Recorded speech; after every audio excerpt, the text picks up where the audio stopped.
नमस्कार मित्रों, मैं महाराज कुमार गुप्ता आज के इस म्यूजिक क्लास में आपको स्वागत करते हैं। मित्रों, हम आपको यह बता देना चाहते हैं कि अब जो हम क्लास ले रहे हैं topic by topic, chapter by chapter ले रहे हैं, क्योंकि बहुत सारे बच्चे का कमेंट्स में आंसर आ रहे थे कि सर जो है से चैप्टर बाय चैप्टर करवा दीजिए। इसलिए कल के चैप्टर में जो है से हम जो है से कुछ और वीडियो लेकर के आते हैं, संगीत का पूरा जो है से निचोड़ स्टार्टिंग पॉइंट लेकर के आते हैं। आज बच्चों हम लोग क्लास में जिक्र करेंगे संगीत का इतिहास और श्रुति के बारे में हम लोग डीपली डिस्कशन करेंगे। बच्चों, इस चैनल पर प्रतिदिन सुबह 8 बजे और रात्रि 8 बजे म्यूजिक के क्लास लिए जाते हैं। क्लास को प्रतिदिन आप जरूर ज्वाइन करें। एक चीज़ मित्रों आपको जरूर बताएंगे, कुछ शादी के सिलसिला में बच्चों थोड़ा सा बिजी रह रहा है, इसलिए कम प्रश्न लेकर के आए आपके पास। जैसे ही शादी 1-2 दिन में ख़त्म हो जाता है तो पुनः हम 80 प्रश्न आपके पास लाएंगे। आज के प्रथम प्रश्न पर बच्चों बारीकी से केयर कीजिए। किस गायक ने अपनी 100 यात्रा में गम दिए मुस्तकिल और जब दिल हो टूट गया के गीत को बजाते हुए ले जाने की इच्छा की वसीयत की थी? बहुत ही मैंने समझिए कि दर्दनाक प्रश्न आपका आया है।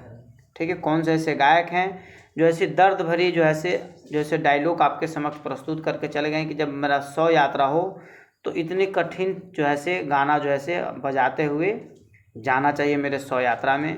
ए में आपका बच्चों ऑप्शन है कुंदलाल सहगल, बी में हेमंत कुमार, सी में मुकेश और डी बच्चों केसी डे। तो मित्रों इस प्रश्न का आंसर आपका हो जाएगा ऑप्शन नंबर ए पर आपका सही है।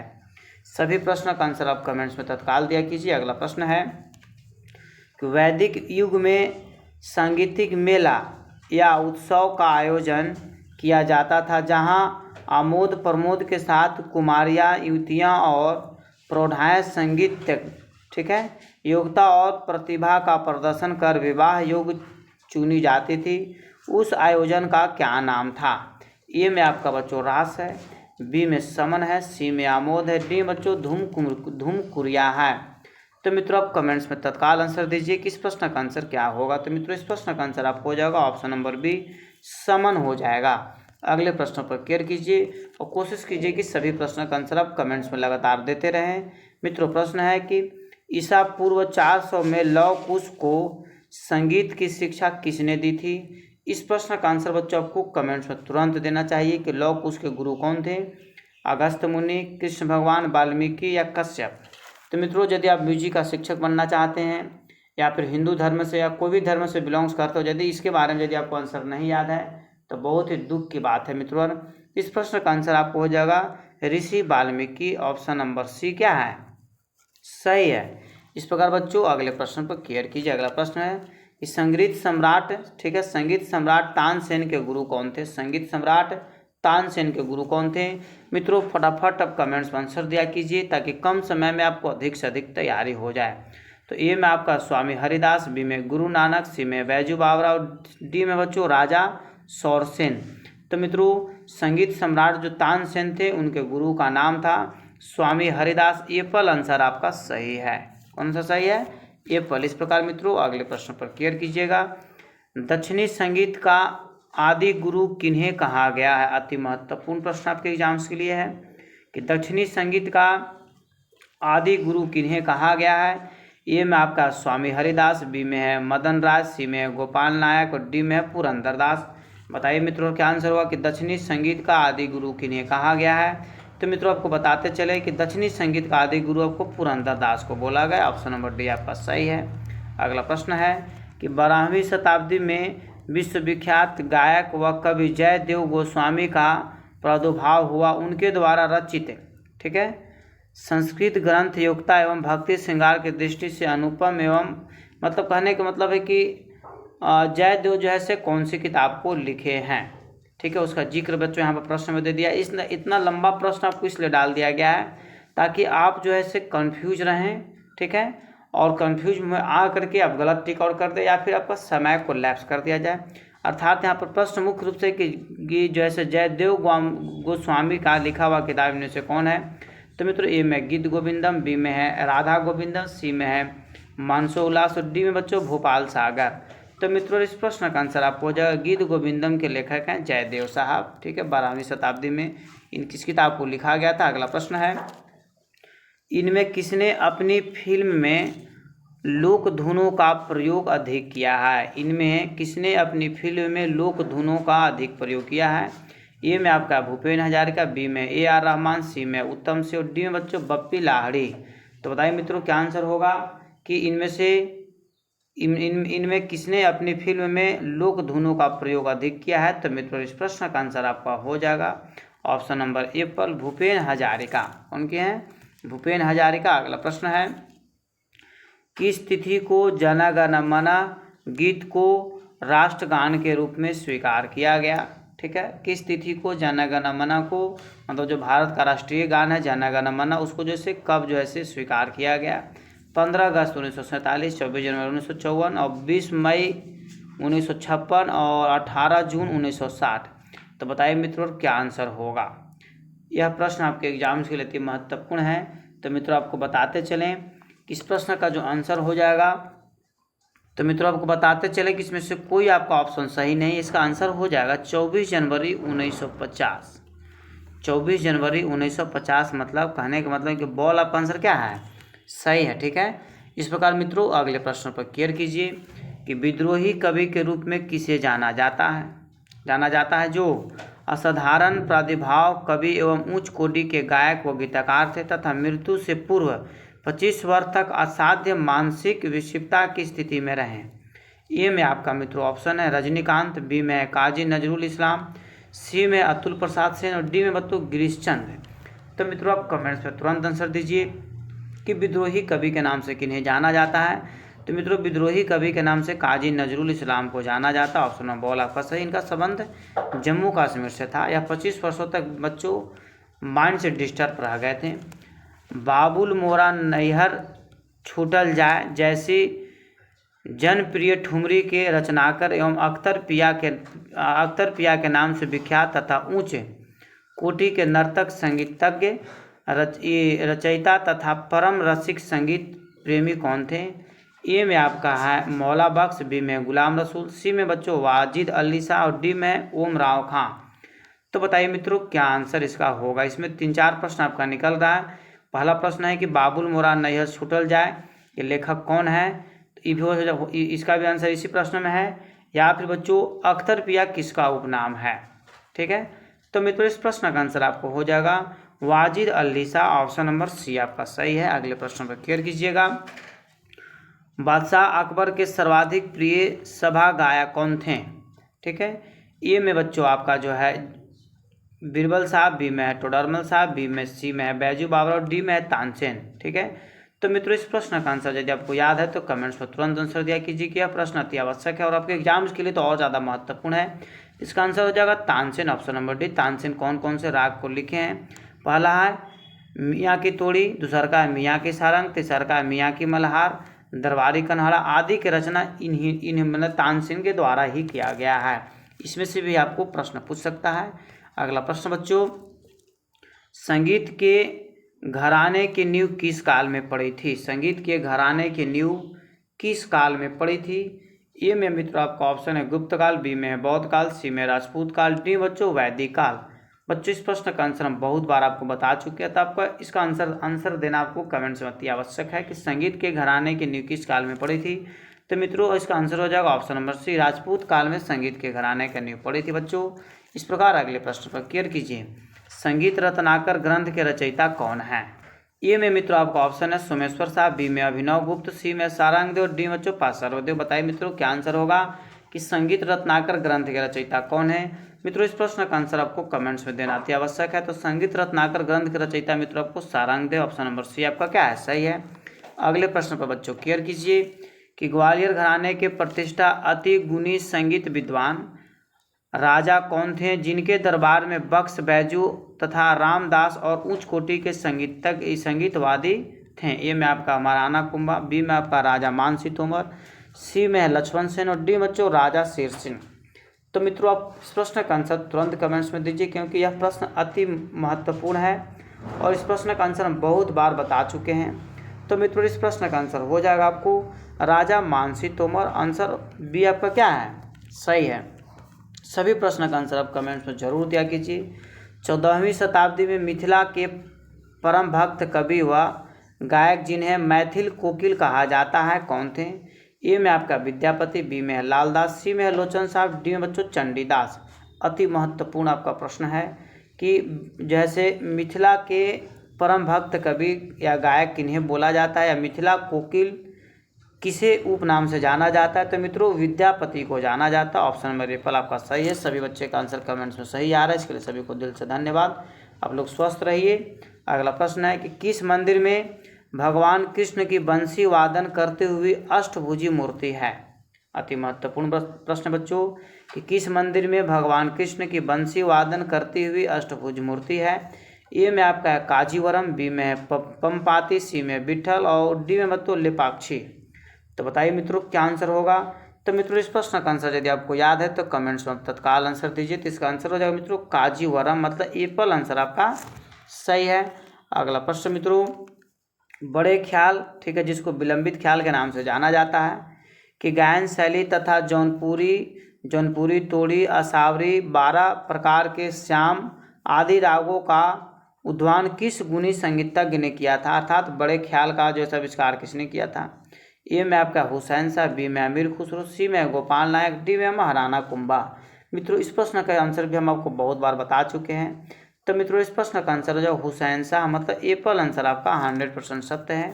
ठीक है, इस प्रकार मित्रों अगले प्रश्न पर क्लियर कीजिए कि दक्षिण भारत के किस मंदिर के खंभों पर लकड़ी से प्रहार करने पर ठीक नाद स्वरम की ध्वनि उत्पन्न होती है? कितना अच्छा महत्वपूर्ण है। और हमारे हिंदू धर्म के परंपरा के अनुसार जैसे बहुत आन बान और शान यह मंदिर है। ए में आपका मदुरई, बी में सचिंद्रम, सी में त्रिवेंद्रम और डी में बच्चों अजवरी तिरुनगरी। ठीक है, तो मित्रों इस प्रश्न का आंसर आपका हो जाएगा, ध्यान दीजिएगा बारीकी से, कि डी नंबर, मतलब अजवरी तिरुनगरी। ठीक है, इस प्रकार मित्रों अगले प्रश्न पर क्लियर कीजिए।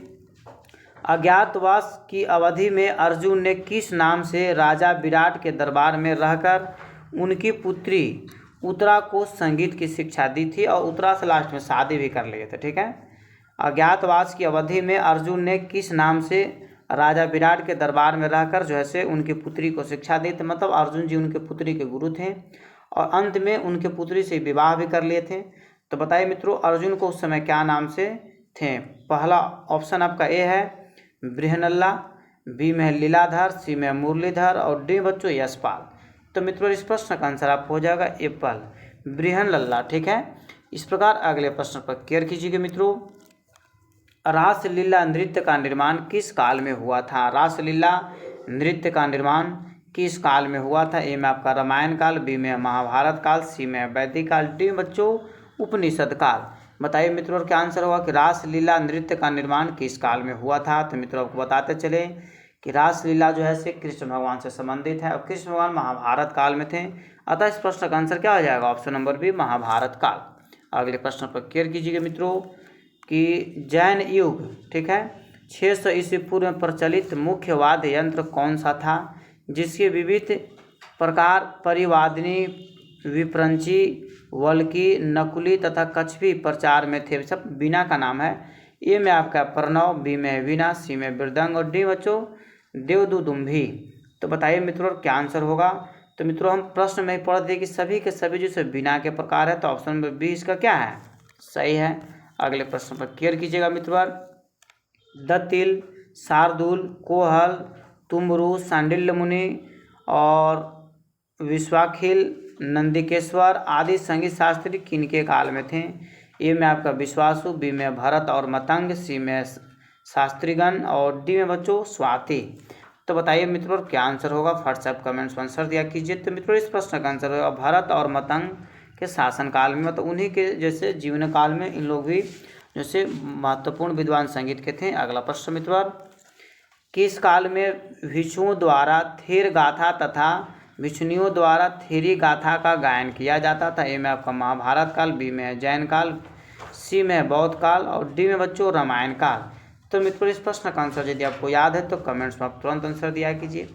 तो मित्रों आपको बताते चले कि इस प्रश्न का आंसर आपको हो जाएगा ऑप्शन नंबर सी, जैसे बौद्ध काल में। ठीक है, अगला प्रश्न मित्रों क्लियर कीजिएगा।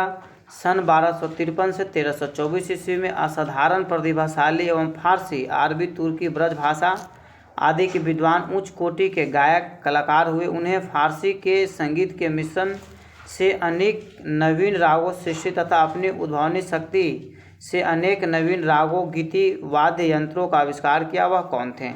मित्रों, इस प्रश्न का आंसर आपको कमेंट्स में देना अति आवश्यक है। ए में मतंग देव, बी में कालिदास, सी में अमीर खुसरो, डी बच्चों जयदेव। तो मित्रों आपको बताते चले किस प्रश्न का आंसर हो जाएगा ऑप्शन नंबर सी, अमीर खुसरो। अगला प्रश्न बच्चों केयर कीजिएगा। अभिनव जयदेव की उपाधि से किसे विभूषित किया गया? ए में आपका सूरदास, बी में माधवदास, सी में रसखान, डी बच्चों विद्यापति। तो बताइए मित्रों क्या आंसर होगा कि अभिनव जयदेव की उपाधि से किसे विभूषित किया गया? तो मित्रों आपको बताते चले किस प्रश्न का आंसर हो जाएगा विद्यापति को। ऑप्शन नंबर डी आपका क्या है? सही है। अगले प्रश्न में क्लियर कीजिएगा। जिस प्रकार प्रत्येक जाति अर्थात औडव, साडव आदि के रागों में स्वरों की संख्या निर्धारित है, उससे कम या अधिक स्वर लगने से रागों की शुद्धता नष्ट हो जाती है। उसी प्रकार यदि स्वरों में भी निर्धारित श्रुतियों से कम या अधिक श्रुति संख्या हो जाए, उस स्वर को क्या होगा? ए में आपका शुद्ध है, बी में शुद्ध है, सी में अपरिवर्तित है, डी बच्चों अचल है। तो बताइए मित्रों क्या आंसर होगा? इस प्रश्न का आंसर आप कमेंट्स में तुरंत दिया कीजिए ताकि आपको निश्चित ही आपको रिजल्ट हो जाए। तो मित्रों इसको अशुद्ध बोलते हैं। एप्पल आंसर आपका सही है। अगले प्रश्न पर क्लियर कीजिएगा कि कवि व गायक प्रदीप ने अपने कौन सी गीत के रिकॉर्ड की बिक्री से प्राप्त रॉयल्टी की राशि को सन 1962 में हुए युद्ध के भारतीय शहीदों के आश्रितों पर खर्च करने का अनुबंध एवं रिकॉर्ड कंपनी से किया? तो ए में आपका पिंजरे के पक्षी रे, बी में आपका इंसाफ के डगर पे, सी में ए मेरे वतन के लोगों, और डी में है चाहे लाख करो चतुराई। तो मित्रों इस प्रश्न का आंसर आप कमेंट्स में तुरंत दिया कीजिए। तो मित्रों इस प्रश्न का आंसर हो जाएगा ऑप्शन नंबर सी, आए मेरे वतन के लोगों। ठीक है। अगला प्रश्न है, प्रथम सवाक फिल्म आलम आरा में कितने गाने थे? बच्चों आलम आरा जो पिक्चर था जो है से 1931 ईस्वी में रिलीज हुआ था। ठीक है। तो प्रथम सवाक फिल्म आलम आरा में कितने गाने थे? में 4, 5, 7, 6 और 7। बताइए मित्रों क्या आंसर होगा? ठीक है कि आलम आरा जो पिक्चर है उसमें कितने सॉन्ग थे, कितने गाने थे? तो मित्रों इस प्रश्न का आंसर आपका हो जाएगा कुल 7 गाना था। ऑप्शन नंबर डी आपका सही है। ठीक है। इस प्रकार अगले प्रश्न पर केयर कीजिए। अगला प्रश्न मित्रवर कि किस नृत्य निर्देश ने झनक झनक पायल बाजे में नायक की भूमिका निभाई है? ए में आपको मोरे मास्टर, बी में उदय शंकर, सी में गोपी कृष्ण और डी में बच्चों महबूब खान। तो मित्रों आप प्रश्न का आंसर इस कमेंट्स में तुरंत दिया कीजिए ताकि आपको आंसर 100% याद हो जाए। तो मित्रों इस प्रश्न का आंसर हो जाएगा Gopi Krishna. Option number C आपका सही है। ठीक है। इस प्रकार अगले प्रश्न पर क्लियर कीजिएगा। इकबाल के लिखे गीत सारे जहां से अच्छा हिंदुस्तान हमारा, पूछता भी है एग्जाम में कि सारे जहां से अच्छा हिंदुस्तान हमारा के लेखक कौन है? तो आपको टिक आउट करना क्या पड़ेगा? मोहम्मद इकबाल साहब। ठीक है। रचना एवं गोदान व अनुराधा आदि फिल्मों के संगीत निर्देशन किसने किया? तो मित्रों ए में पंडित जसराज, बी में कुमार गंधर्व, सी में पंडित रविशंकर और डी बच्चों गिरिजा देवी। तो मित्रों इस प्रश्न का आंसर आपका हो जाएगा, बारीकी से क्लियर कीजिएगा कि Pandit Ravishankar. Option number C आपका सही है। अगले प्रश्न पर क्लियर कीजिएगा मित्रों, बारीकी से ध्यान दीजिएगा कि राग तत्व विबोध ग्रंथ में किस शास्त्रकार ने वीणा के 36 इंच लंबे तार की लंबाई के विभिन्न भागों से शुद्ध एवं विकृति 12 स्वरों के स्थान निश्चित किए हैं? ए में आपको पंडित अहोबल साहब, बी में पंडित दामोदर साहब, सी में श्रीनिवास साहब और डी बच्चों पंडित लोचन साहब। तो बताइए मित्रों क्या आंसर होगा? जिस प्रश्न का आंसर आपको आ रहा है उस प्रश्न का आंसर आप कमेंट्स में तुरंत दिया कीजिए। तो मित्रों इस प्रश्न का आंसर आपका हो जाएगा ऑप्शन नंबर सी, पंडित श्रीनिवास साहब। इस प्रकार मित्रों अगले प्रश्न पर क्लियर कीजिए। प्रश्न मित्रों कि अन्य शास्त्रकाल चर स्वरों के 2 रूप मानते हैं, एक शुद्ध दूसरा विकृति। वही सारंग देव ने चल स्वरों के अंतर्गत नी के कितने स्वरूप माने हैं? ए में आपका 2 है, बी में 3 है, सी में 1 है, डी बच्चों 4 है। तो बताइए मित्रों क्या आंसर होगा? फट से आप कमेंट्स में आंसर दिया कीजिए। तो मित्रों यदि आपको इस प्रश्न का आंसर याद है तो आंसर आप तुरंत देते। इस प्रश्न का आंसर हो जाएगा मित्रों ऑप्शन नंबर बॉल, मतलब 3। ठीक है। अगला प्रश्न मित्रों बारीकी से क्लियर कीजिएगा कि नजमा फिल्म का लोकप्रिय गीत हौले हौले पूंघट मोरा खोले, ठीक है, को किस प्रसिद्ध नृत्यांगन ने गाया था? ए में आपका सितारा देवी, बी में हेलन, सी में बच्चों जयश्री और डी बच्चों बिंदु। तो बताइए मित्रों क्या आंसर होगा? फर्स्ट आप कमेंट्स में आंसर दिया कीजिए। तो मित्रों इस प्रश्न का आंसर हो जाएगा Sitara Devi, option number Apple आपका सही है। अगले प्रश्न पर क्लियर कीजिएगा। उस्ताद बिस्मिल्लाह खान ने किस फिल्म में शुरू से अंत तक शहनाई बजाई है? ठीक है, उस्ताद बिस्मिल्लाह खान ने किस फिल्म में शुरू से अंत तक शहनाई बजाई है? ए में आपका मित्रों शहनाई है, बी में गूंज उठी शहनाई, सी में है यादों की बारात और डी में बच्चों सवेरा। तो बताइए मित्रों क्या आंसर होगा? फर्स्ट आप कमेंट्स में आंसर दिया कीजिए। तो मित्रों इस प्रश्न का आंसर आपका हो जाएगा गूंज उठी शहनाई, ऑप्शन नंबर बी आपका क्या है? सही है। ठीक है, इस पिक्चर को आप देख सकते हैं, बहुत ही मधुर पिक्चर है। अगला प्रश्न मित्रों कि जन गण मन नामक राष्ट्रीय गीत गुरुदेव रविन्द्रनाथ टैगोर द्वारा संपादित तत्वबोधिनी नामक पत्रिका में सन 1912 ईस्वी में शीर्षक से छपा था। मतलब उस समय क्या इसका शीर्षक था? ठीक है, और इसका प्रकाशन सबसे पहले किस पत्रिका में हुआ? तो तत्वबोधिनी नामक पत्रिका में हुआ था। कब प्रकाशन हुआ था? तो 1912 ईस्वी। परंतु उस समय इसका शीर्षक क्या था? ए में आपका मित्रों ऑप्शन है भारत विधाता, बी में भाग्य विधाता, सी में मंगलदायक, डी में जय गाथा। तो बताइए मित्रों क्या आंसर होगा? तो इस प्रश्न का आंसर हो जाएगा भारत विधाता के नाम से। उस पहले जो राष्ट्रगान जो हमारा है जन गण मन, पहले भारत विधाता के नाम से मित्रों प्रचलित था। अगला प्रश्न है वंदे मातरम गीत सन 1882 ईस्वी में बंकिम चंद्र चटर्जी के प्रसिद्ध उपन्यास आनंद मठ में प्रकाशित हुआ था। किस वर्ष इसे राष्ट्रीय कांग्रेस अधिवेशन में सार्वजनिक रूप से गाया गया था? ए में आपका 1884, बी में 1886, सी में 1890, डी में 1896। तो मित्रों इस प्रश्न का आंसर आपको हो जाएगा 1896। कहने का मतलब है कि ऑप्शन नंबर डी आपका सही है। अगले प्रश्न पर क्लियर कीजिएगा। भारत का प्रथम व प्राचीनतम संगीत ग्रंथ कौन सा है? भारत का प्रथम व प्राचीनतम संगीत ग्रंथ कौन सा है? ए में आपका नाट्यशास्त्र, बी में रामायण, सी में महाभारत और डी बच्चों उपनिषद है। तो बताइए मित्रों क्या आंसर होगा? फर्स्ट आप कमेंट्स में आंसर दिया कीजिए। तो मित्रों इस प्रश्न का आंसर आपका हो जाएगा नाट्यशास्त्र, एप्पल। ठीक है, भारत का प्रथम व प्राचीनतम संगीत ग्रंथ कौन सा है? तो नाट्यशास्त्र। इस प्रकार मित्रों अगले प्रश्न पर हम लोग क्लियर करेंगे।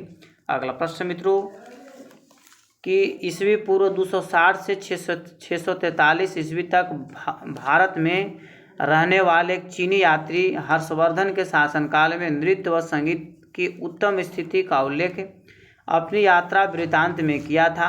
हर्षवर्धन को समुद्रगुप्त के समान उच्च कोटि का संगीतज्ञ माना वह यात्री कौन था? ए में आपका है फाहियान, बी में हेनसांग, सी में वास्को डी गामा और डी बच्चों च्वांगचिंग। तो इतना बच्चों आपको हम जरूर हिंट्स देंगे। इसमें दो ही ऐसा चीनी यात्री है, ये है फाहियान और हेनसांग, यही दोनों में से कोई आपका एक आंसर होगा। तो मित्रों इस प्रश्न का आंसर आपका हो जाएगा। बहुत अच्छा, आप लोग सभी प्रश्न का आंसर कमेंट्स में इसी तरीका से देते रहिए। इसका आंसर ऑप्शन नंबर बी आपका मित्रों क्या है? सही है, हेनसांग। ठीक है, हेनसांग हर्षवर्धन के दरबार में आया भी था। अगला प्रश्न है राजा मानसिंह की पत्नी का क्या नाम था जिन्होंने बैजू बावरा से संगीत की शिक्षा प्राप्त की तथा अत्यंत सुंदर गाना गाती थी? ठीक है, ए में आपका तारा, बी में माधवी, सी में सुलक्षणा और डी बच्चों मृग नयनी। तो बताइए मित्रों क्या आंसर होगा कि राजा मानसिंह की पत्नी का नाम क्या था? तो मित्रों आपको बताते चले कि राजा मानसिंह की पत्नी का नाम था मृगनयनी और मृगनयनी के गुरु कौन थे? तो बैजू बावरा। ठीक है, आपको याद रखना मित्रों। अगला प्रश्न है कि ध्यान दीजिएगा बारीकी से, डी नंबर इसका ऑप्शन होगा। ठीक है, क्लियर कीजिएगा कि बादशाह अकबर के समय के तथा स्वामी हरिदास के शिष्य के रूप में किस गायक की विशेष चर्चा है जिसने तानसेन को भी अपने अलौकिक एवं प्रभावपूर्ण गायन से परास्त किया था? ए में आपका सूरदास, बी में गोपाल लाल, सी में गुरु नानक और डी बच्चों बैजू बावरा।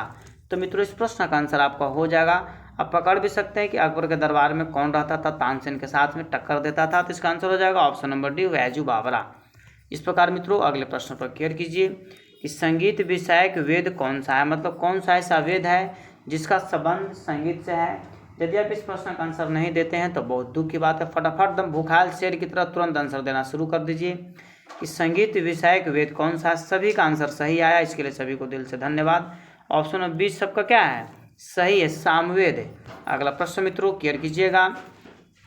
पूर्व प्राचीन, उत्तर प्राचीन एवं मध्यकालीन संगीत ग्रंथकार अपने स्वरों की स्थापना अंतिम श्रुति पर करते थे, तो आधुनिक संगीत ग्रंथकार अपने स्वरों की स्थापना किस श्रुति पर करते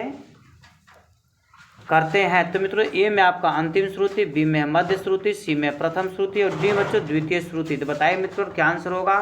सभी प्रश्न आपके एग्जाम्स के लिए महत्वपूर्ण है और सभी प्रश्न का आंसर आपको कमेंट्स में अवश्य देना चाहिए। तो इसका आंसर हो जाएगा ऑप्शन नंबर सी, प्रथम श्रुति। इस प्रकार मित्रों अगले प्रश्न पर क्लियर कीजिएगा।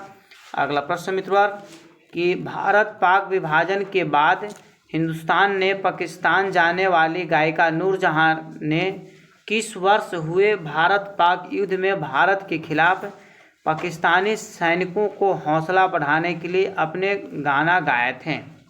ए में आपका 1948, बी में 1965, सी में 1971 और डी में किसी में नहीं। तो बताइए मित्रों क्या आंसर होगा। अति महत्वपूर्ण प्रश्न है। तो मित्रों 1948 में तो युद्ध हुआ नहीं था, दो ही युद्ध हुआ था, एक 1965 में, 1971 में, दोनों में से कोई एक आंसर होगा।